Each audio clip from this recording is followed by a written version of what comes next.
गरुड़ पुराण के अनुसार हर जीव का पुनर्जन्म होता है, यानी वह फिर से जन्म लेता है।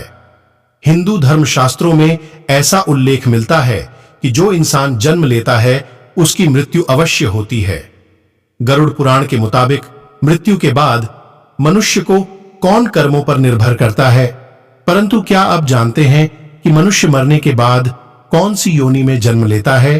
साथ ही यह उसके कौन से कर्म के अनुसार मिलती है?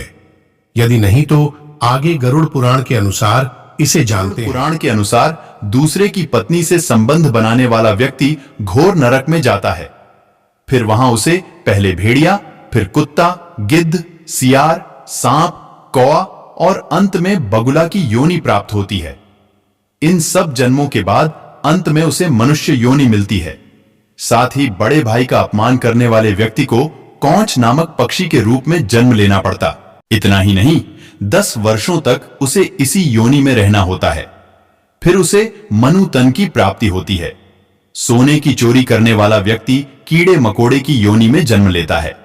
वहीं जो व्यक्ति चांदी की वस्तु चोरी करता है उसे कबूतर की योनि मिलती है। इसके अलावा देवताओं और पूर्वजों को संतुष्ट किए बिना मरने वाला इंसान 100 साल तक कौए का जीवन व्यतीत करता है।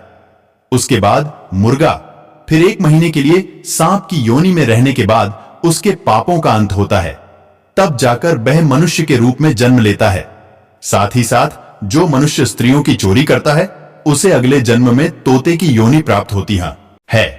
वहीं जो व्यक्ति किसी शस्त्र से किसी की जान लेता है उसे ग की योनि में जन्म लेना पड़ता है। उसके बाद वह हिरण का जीवन व्यतीत करता है और फिर उसकी हत्या भी किसी शस्त्र से ही होती है। फिर वह मछली, कुत्ता, बाघ और अंत में मनुष्य योनि को प्राप्त करता है। सुगंधित पदार्थ की चोरी करने वाला व्यक्ति छछंद्र की योनि में जन्म लेता है।